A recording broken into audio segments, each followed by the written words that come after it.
खबरें अभी तक पर कार्यवाहक मुख्यमंत्री नायब सिंह सैनी और बीजेपी के प्रदेश अध्यक्ष मोहनलाल कौशिक एक साथ आपको नजर आएंगे। हरियाणा चुनाव पर सुपर एक्सक्लूसिव इंटरव्यू देखिए बीजेपी के दो नायाब लोगों का। खबरें अभी तक पर नायब सिंह ने कहा कि दलित हितैषी होने का नाटक बंद करे कांग्रेस दलित विरोधी है। आइए सुनाते हैं आपको ये लंच वाला इंटरव्यू नायब सिंह सैनी और मोहनलाल बटौली का। मुख्यमंत्री नायब सैनी का लगातार चुनाव प्रचार जारी है। हरियाणा बीजेपी अध्यक्ष मोहनलाल बटौली भी चुनाव प्रचार में लगे हुए हैं। 4 बजने को है और लंच का समय शायद अभी लगा है। सीएम साहब को उनसे बात भी करेंगे।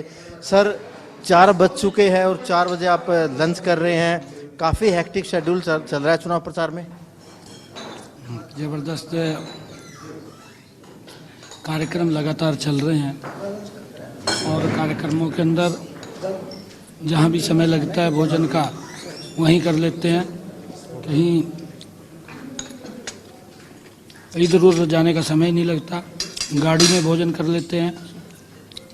कई वीडियो हम आपकी देखते हैं कि गाड़ी में भी लंच करते हैं। कभी एक वीडियो आपकी देखी थी कि रात को 1 बजे आप खिचड़ी खा रहे थे कार्यकर्ताओं के साथ बैठ के। तो काफ़ी हेक्टिक शेड्यूल है। अभी चुनाव की अगर पूछें, चुनाव में माहौल कैसा लग रहा है?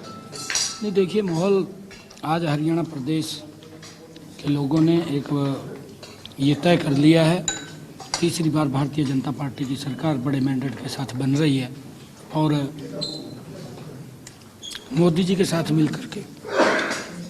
सीएम साहब कह रहे हैं कि तीसरी बार बीजेपी की सरकार बन रही है और चुनाव प्रचार में आप देख सकते हैं कि हरियाणा बीजेपी अध्यक्ष बडोली साहब भी मौजूद है। जो तमाम लीडर्स है वो भी यहाँ पर मौजूद है। लगातार चुनाव प्रचार जारी रहता है और चुनाव प्रचार में जहाँ भी मौका मिलता है लंच करने का, सीएम साहब से भी जो प्रक्रिया है सवाल जवाब की जारी रहेगी, क्योंकि सीएम साहब लंच कर रहे हैं। इसी बीच एक सवाल बडोली साहब से कर लेते हैं।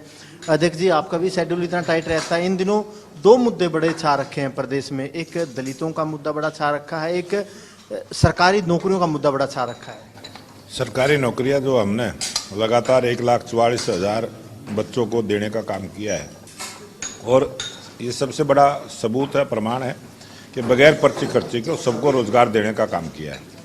और कांग्रेस के लोगों ने तो स्वीकार किया है और जनता के बीच में स्वीकार किया है कि वो अपना घर भरने का काम करेंगे, नौकरियों को बेचने का काम करेंगे। जिस प्रकार से पहले भी उन्होंने ज़मीनों के घोटाले करे, नौकरियों को व्यापार का धंधा बनाया, ये कांग्रेस के डीएनए में है। और कांग्रेस पार्टी ने जो भ्रष्टाचार की सरकारें चलाई हैं वो उन सब को स्वीकृति चुनाव के समय में दी है और जनता के बीच में दी। बिल्कुल, इन्हीं 2-3 वीडियो की बात करूंगा जिन वीडियो में जो कांग्रेस के उम्मीदवार है, कुलदीप शर्मा, नीरज शर्मा, कह रहे हैं कि पर्ची खर्ची पर नौकरी देंगे। एक कांग्रेस के उम्मीदवार है असम से शमशेर गोंगी, वो कह रहे हैं कि अपनों का, परिवार वालों का घर भरेंगे। इस तरीके की बातें बोल रहे हैं। ये कांग्रेस पार्टी हमेशा से इस देश में लूट की और झूठ की राजनीति करती रही है और उसका सबसे बड़ा प्रमाण उनके ही मुख से जो सारी बातें आई हैं वो है। और कांग्रेस पार्टी ने जो एससी समाज का, ओबीसी समाज का आरक्षण को ख़त्म करने की जो बात है खुद राहुल गांधी ने स्वीकार की है। और जिस प्रकार से आज शैलजा के साथ जिस प्रकार का व्यवहार कांग्रेस पार्टी कर रही है, बहुत सारे ऐसे काम कांग्रेस पार्टी के हैं जो अब आज कांग्रेस पार्टी। हमारी शैलजा के साथ हुआ, वो टिकट मांग रहे थे, टिकट उनको मिली नहीं, जिस तरीके से टिप्पणियां उनको लेकर की गई, ये कितना बड़ा मुद्दा है प्रदेश में? ये मुद्दा नहीं है, मुद्दा है हुड्डा जी ने जिस प्रकार से अपने प्रदेश के अन्य नेताओं को बिल्कुल लाइन से बाहर करने का, कि आज पुत्र मोह में जो हुड्डा ने अपने बेटे को आगे बढ़ाने के लिए जो भी रुकावटें उसको नज़र आई, सबको साइड लाइन करने का काम किया, चाहे उसमें अशोक तंवर हो, चाहे कुमारी शैलजा हो, चाहे सुरजेवाला हो। और बहुत सारे नेता तो जिनको टिकट नहीं मिला वो भी बोल भी नहीं रहे हैं। अभी तो हमारे सोनीपत ज़िले से एक दैया को टिकट मिलता था, कांग्रेस पार्टी ने उसको भी काटने का काम किया, कल ही उसने भी पार्टी छोड़ दी है। बहुत सारे ऐसे जो पूर्व में इनके विधायक रहे हैं, मंत्री रहे, वो इस जब 8 तारीख का रिजल्ट आएगा और जब स्पष्ट बहुमत की सरकार भारतीय जनता पार्टी की बनेगी, उसके बाद बहुत सारी बातें कांग्रेस के नेता खोल रहे हैं। क्योंकि फिर सीएम साहब से कई सवाल करने हैं। आपकी और नायब जी की जोड़ी, आप लोगों की जोड़ी पर पूरा बीजेपी का चुनाव डिपेंड है। क्या लगता है बीजेपी हैट्रिक लगा पाएगी? ये जोड़ी नायब जोड़ी है और ये हरियाणा के लोगों के लिए, हरियाणा के लोगों की भलाई के लिए, प्रदेश के लिए ये जोड़ी काम कर रही है और इसका रिजल्ट है 8 तारीख को 8 अक्टूबर को हरियाणा प्रदेश की जनता देगी। नायब जोड़ी है, सीएम साहब खुद मौजूद है। सर, दो मुद्दों पे ही आपसे सवाल करूंगा। एक तो मुद्दा आपने आज फिर ट्वीट किया है दलितों का मुद्दा, कि जो 10 साल की कांग्रेस की सरकार थी दलितों पर उस वक्त अत्याचार हुए। क्या मुद्दा है दलितों का? क्योंकि कुमारी शैलजा का मुद्दा भी आपने बड़ा जोर शोर से उठाया है कि मैंने ये बात कही है कि कांग्रेस दलित हितैषी होने का दावा करती है। मैंने उनको पूरा चेहरा दिखाया है कि डॉक्टर भीमराव अंबेडकर जी का अपमान कांग्रेस ने किया और बाबू जगजीवन राम जी का अपमान, दलित बड़े नेता थे, उसका अपमान कांग्रेस ने किया। और फिर उसके बाद इनके राष्ट्रीय अध्यक्ष थे पार्टी के कांग्रेस के, सीताराम केसरी, किस तरीके से अपमानित करके उसको निकाला। हमारे हरियाणा के प्रदेश अध्यक्ष अशोक तंवर, किस तरीके से अपमानित करके इन्होंने बाहर निकाला। और आपके सामने है मोर साहब, मैं आपको बताना चाहूँगा मिर्चपुर कांड में क्या हुआ इनके शासन के अंदर।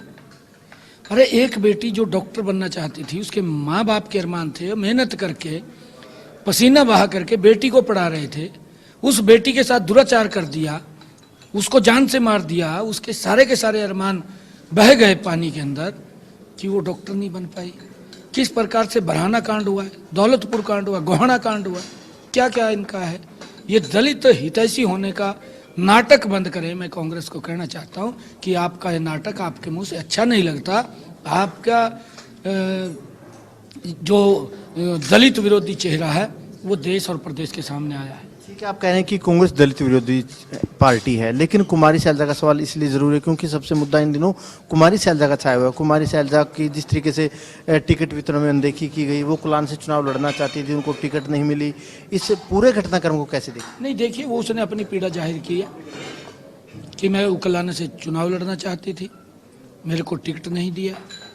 क्योंकि कांग्रेस के अंदर अगर कोई भी दलित या बीसी, एससी या बीसी, कोई भी लीडर अगर थोड़ा सा भी पनपता है, उसको कुचलने का काम कांग्रेस पार्टी करती है। ये दलितों के भी विरोधी है, ये एससी के भी विरोधी है, ये बीसी के भी विरोधी है। आपसे बस एक ही सवाल पूछूंगा आखिर में, क्योंकि आपका शेड्यूल काफ़ी टाइट है। नौकरियों का मुद्दा बड़ा छाया हुआ है। जिस तरीके से कांग्रेस के नेताओं की वीडियो वायरल हुई है कि पर्ची खर्ची पे नौकरी मिलेगी, आप कहते हैं कि आप लोग मेरिट पे नौकरियां देंगे। ये मुद्दा कितना बड़ा है युवाओं में? आपने युवाओं से बात भी की है, काफ़ी युवाओं से आप जुड़े भी हैं, उनसे मीटिंग भी की है। युवाओं का क्या कहना है इस पूरे मुद्दे को लेकर? देखिए, प्रदेश के युवाओं का, मैं एक दिन भिवानी के अंदर था।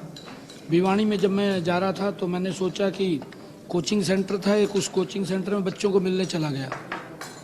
बच्चों ने एक मुश्ती एक बात कही है कि हम बिना पर्ची बिना खर्ची के नौकरी चाहते हैं, मेहनत से नौकरी चाहते हैं, किसी की दया से या पैसे से नौकरी नहीं चाहते।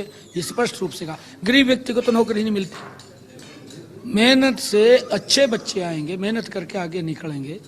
तो कांग्रेस ने तो बोलियां लगानी शुरू कर दी पहले ही, उनके विधायकों ने ऐसे बोली लगा रहे जनो आज ही सरकार के अंदर आ गया। हैट्रिक लगाने का क्या दावा करते हैं? दावा नहीं आ रही है, हरियाणा प्रदेश के लोग लेकर के आ रहे हैं, तय कर लिया हरियाणा प्रदेश के लोगों ने। बिल्कुल, देखिए सीएम साहब का कहना है कि बीजेपी प्रदेश में हैट्रिक लगाने जा रही है। वहीं हरियाणा बीजेपी अध्यक्ष मोहनलाल बड़ौली साहब भी इस वक्त हमारे साथ मौजूद है। दोनों ही जो बीजेपी के बड़े नेता हैं लगातार चुनाव प्रचार में जुटे हुए और लगातार बीजेपी को मजबूत करने के लिए प्रदेश भर में घूम रहे हैं। कैमरामैन जस्सी के साथ अनिल मोर, खबरें अब तक, रोहतक।